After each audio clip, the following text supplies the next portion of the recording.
আমার বাদিকে সেক্রেটারি ত্রিপুরা সরকার এবং ট্রান্সপোর্ট ট্যুরিজম ডিপার্টমেন্টের সেক্রেটারি উত্তম চাকমা মহোদয়, ডান দিকে রিজনাল সেক্রেটারি এবং কমিশনার ট্রান্সপোর্ট সুব্রত চৌধুরী মহোদয় এবং ডেপুটি সেক্রেটারি মৈত্রী দেবনাথ।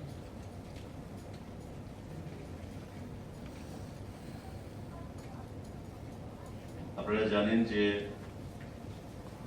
ভারতবর্ষে বহুদিন ধরেই অনলাইন পেমেন্ট সিস্টেম চালু হয়েছে, অর্থাৎ ক্যাশলেস সিস্টেম, যেটা আমাদের সরকার গঠিত হওয়ার পর মোদিজির নেতৃত্বে ক্যাশলেস ব্যবস্থাকে সুসংগঠিত করে সারা দেশে প্রশাসনিক ব্যবস্থায় বিশেষ করে স্বচ্ছতা আনা এবং মানুষের মধ্যে হয়রানির শিকার যেন জনগণকে হতে না হয়, সেই চিন্তা ভাবনায় এই ক্যাশলেস সিস্টেমকে চালু করেছিলেন। ধীরে ধীরে আমরা দেখেছি যে দেশে online transaction, cashless transaction system সেখানে চালু হয়। ইউপিআই বলুন, একটা সময় ছিল পেটিএম, আমাদের ভীম, এই ধরনের সিস্টেম সারা ভারতবর্ষে অনেক জনপ্রিয়তা অর্জন করেছে এবং বিশ্বের যে উন্নত রাষ্ট্রগুলো বা দেশগুলো, মার্কিন যুক্তরাষ্ট্র, ব্রিটেন, ফ্রান্স, জার্মানি, ওই সমস্ত দেশগুলো থেকে আমাদের দেশে এই ক্যাশলেস সিস্টেমে ট্রানজেকশনে অনেকটাই আমরা এগিয়ে গেছি। আমি আনন্দের সঙ্গে জানাচ্ছি আপনাদের প্রত্যেককে যে এই ক্যাশলেস যে সিস্টেম বা ব্যবস্থা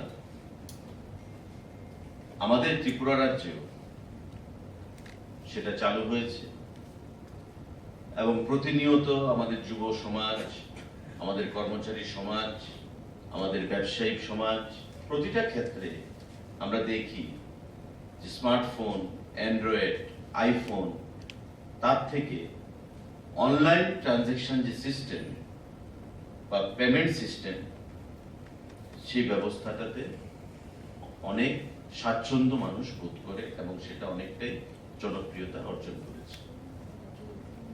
প্রশাসনিক ক্ষেত্রে আজ পরিবহন দপ্তর সারা রাজ্যে এই ক্যাশলেস ব্যবস্থার আমরা সূচনা করেছি। সারা রাজ্যের সঙ্গে ভার্চুয়ালি ভিডিও কনফারেন্স মোডে আমাদের প্রতিটি জেলার DM, ADM, district transport officer এবং বিভিন্ন বেনিফিশিয়ারিদের উপস্থিতিতে, স্টেট ব্যাংকের আধিকারিকদের উপস্থিতিতে, এনআইসির আধিকারিকদের উপস্থিতিতে আজকে পরিবহন দপ্তর এখন থেকে সারা রাজ্যে এই ক্যাশলেস ব্যবস্থা ট্রানজেকশন করবে এবং মানুষের স্বাচ্ছন্দ্যের কথা মাথায় রেখে, প্রশাসনে স্বচ্ছতার কথা মাথায় রেখে আমরা 8টি জেলায় মানুষের রেজিস্ট্রেশন গাড়ির driving licence, learners licence, national এবং রাজ্যের যে পারমিট, ফিটনেস, পলিউশন, প্রতিটা ক্ষেত্রে এখন থেকে এই ক্যাশলেস ব্যবস্থার মাধ্যমে, অনলাইন ট্রানজেকশনের মাধ্যমে সেখানে কাজ পরিচালনা হবে। আমরা দেখেছি পশ্চিম জেলায় গত আগস্ট মাসে আমাদের এই ক্যাশলেস ব্যবস্থা চালু হয়। সারা রাজ্যে যে বাকি 7টি জেলা, তাতে ক্যাশলেস ব্যবস্থা ছিল না, কিন্তু পশ্চিম ব্যবস্থায় আমরা সেটা চালু করেছিলাম। কেস স্টাডি হিসাবে, মানুষ থেকে রেসপন্সটা কেমন পাওয়া যায় সেটা দেখার জন্য। এবং সেটা এতটাই মানুষ গ্রহণ করেছে যে আমরা বাকি 7টা জেলাতে সেটাকে ত্বরান্বিত করার জন্য, শুরু করার জন্য আমরা ব্যবস্থা গ্রহণ করি। আমি ধন্যবাদ জানাবো আমাদের ট্রান্সপোর্টের যিনি সেক্রেটারি আছেন চাকমা সাহেবকে এবং এডিশনাল সেক্রেটারিকে সুব্রত বাবু। তারা এই ব্যাপারটা নিয়ে চিন্তা ভাবনা করেছেন, আমার সঙ্গে কথা বলেছেন এবং এই ক্যাশলেস সিস্টেমটাকে সারা রাজ্যে কি করে অবিলম্বে চালু করা যায় সে বিষয়ে আলোচনার মাধ্যমে আমরা সিদ্ধান্ত উপনীত হই। এবং আজকে 7ই নভেম্বর 2023 এই ক্যাশলেস সিস্টেম আমরা ভিডিও কনফারেন্সের মাধ্যমে সারা রাজ্যে 8টি জেলায় আমরা চালু করি। এর কাজ ক্যাশলেস হবে, কাউকে হার্ড ক্যাশ দিতে হবে না, এটিএম কার্ড দিয়ে বা ইউপিআই এর মাধ্যমে, মোবাইলের মাধ্যমে, অনলাইন সেই সিস্টেমে তারা পেমেন্ট করতে পারবে। এতে করে আমাদের বিশ্বাস সারা রাজ্যে এই 8টি জেলা এবং অবশ্যই আগরতলা পশ্চিম জেলা, টোটাল 8টি জেলা, আমাদের যে লক্ষ্যমাত্রা বিগত অর্থ বছরে আমাদের পরিবহন দপ্তর রাজ্যে রেভিনিউ কালেকশনে একটা গুরুত্বপূর্ণ ভূমিকা পালন করেছে এবং 115 কোটি টাকা রাজ্য সরকারের কোষাগারে পরিবহন দপ্তর থেকে সেখানে জমা হয়েছে। আমরা লক্ষ্যমাত্রা ধার্য করেছি এবার যে 125 কোটি টাকা আমরা রাজ্য সরকারের কোষাগারে জমা করব পরিবহন দপ্তর থেকে। এবং এতে করে এই ক্যাশলেস ব্যবস্থা একটা গুরুত্বপূর্ণ ভূমিকা পালন করবে। মানুষের হয়রানি বন্ধ হবে, কাজে গতি আসবে, রেভিনিউ বেশি আসবে এবং সারা রাজ্যে যে বাকি 7টি জেলাতে বিগত দিনে এই ব্যবস্থাপনা ছিল না, সারা রাজ্যে মানুষের মধ্যে একটা সচেতনতা, কিভাবে তার জনপ্রিয়তা আরো বৃদ্ধি করা যায় সে বিষয়ে মানুষ সেটা অনেকটাই আন্তরিক হবে। আপনারা জানবেন নিশ্চয়ই, যেটা আমি বলেছি আমার আলোচনার শুরুতে, যে মার্কিন যুক্তরাষ্ট্র, জার্মানি, ফ্রান্স, ব্রিটেন তাদের থেকেও এগিয়ে আমাদের দেশ ভারত। এবং ভারতবর্ষে মানে সারা বিশ্বে যে ক্যাশলেস ট্রানজাকশন হয়ে থাকে তার 46% বেশি শুধুমাত্র ভারতবর্ষে হয়ে থাকে। মানে বাকি বিশ্বের ভারতবর্ষে হয়ে থাকে 46% বেশি, আর বাকি বিশ্বে বাকি পার্সেন্টেজটা হয়ে থাকে। 2022 এবং 23 অর্থবর্ষে মোট 13,662 কোটি সংখ্যক ডিজিটাল ট্রানজাকশন ভারতবর্ষে হয়েছে এবং এতে করে আর্থিক যে লেনদেন হয়েছে তার পরিমাণ হচ্ছে 3344 লক্ষ কোটি টাকা ক্যাশলেস ট্রানজাকশন। এবং ভারতবর্ষের প্রতিটা অংশের মানুষ, ছাত্র থেকে শুরু করে, যুবক থেকে শুরু করে, কর্মচারী থেকে শুরু করে ব্যবসায়ী, তাদের স্বতঃস্ফূর্ত যদি অংশগ্রহণ না থাকতো তবে সেটা কখনোই সম্ভব হতো না। টোটাল 2022 এবং 23 অর্থবর্ষে 13,462 কোটি সংখ্যক ডিজিটাল ট্রানজাকশন হয়েছে। 13,462 কোটি ডিজিটাল ট্রানজাকশন হয়েছে এবং তাতে যে ইন টার্মস অফ মানি কত টাকা লেনদেন হয়েছে, 3344 লক্ষ কোটি টাকা, 3,344 লক্ষ কোটি এই ট্রানজাকশন হয়েছে শুধু 2022-23 অর্থবর্ষে। আমাদের এই রাজ্যে আজকে যেটা শুরু হলো সেটা প্রতিটি জেলায় পজ মেশিন থাকবে এবং পজ মেশিনের মাধ্যমে আমাদের যে টোটাল ডিজিটাইজেশন, এই ডিজিটাইজেশনটা আমরা জেলা ভিত্তিক আজ থেকে সেটা শুভ সূচনা করব। আগে ম্যানুয়ালি করা হতো সবকিছু, এখন সেটা ডিজিটাইজেশনে পরিবর্তন হলো এবং ডিজিটালি আগামী দিনে সে ট্রানজেকশন আমাদের হবে। আমরা যদি ধরি 2022-23 যে অর্থবর্ষ, তাতে ট্রান্সপোর্ট ডিপার্টমেন্ট, যেটা আমি বলেছি, রাজ্য সরকারের কোষাগারে 115,63 লক্ষ টাকা জমা দিয়েছে। 21-22-এ 92,83 লক্ষ টাকা সেটা রাজ্য সরকারের কোষাগারে ফেলেছে। 20-21-এ 87,93 লক্ষ টাকা রাজ্য সরকারের কোষাগারে প্রদান করেছে। 19-20-তে 97,14 লক্ষ টাকা সেটা দিয়েছে। আর এবার যেটা আমরা বলেছি, ভার্চুয়ালিও আজকে মিটিং এ আমরা সেই কথা বলেছি, যে 23-24 মানে এপ্রিল থেকে এখন পর্যন্ত, অক্টোবর পর্যন্ত আমাদের 73,87 লক্ষ টাকা অলরেডি জমা হয়ে গেছে। তো আমরা আশা করছি যে বাকি যে মাসগুলো রয়েছে, আরো 5 মাস, এই 5 মাসে আমাদের সংখ্যাটা 125 কোটি ছাপিয়ে যাবে এবং হাইয়েস্ট, মানে one of the highest revenue generating department যেন ট্রান্সপোর্ট ডিপার্টমেন্ট হতে পারে, পরিবহন দপ্তর হতে পারে, সেদিকে লক্ষ্য রেখেই আমরা কাজ করছি।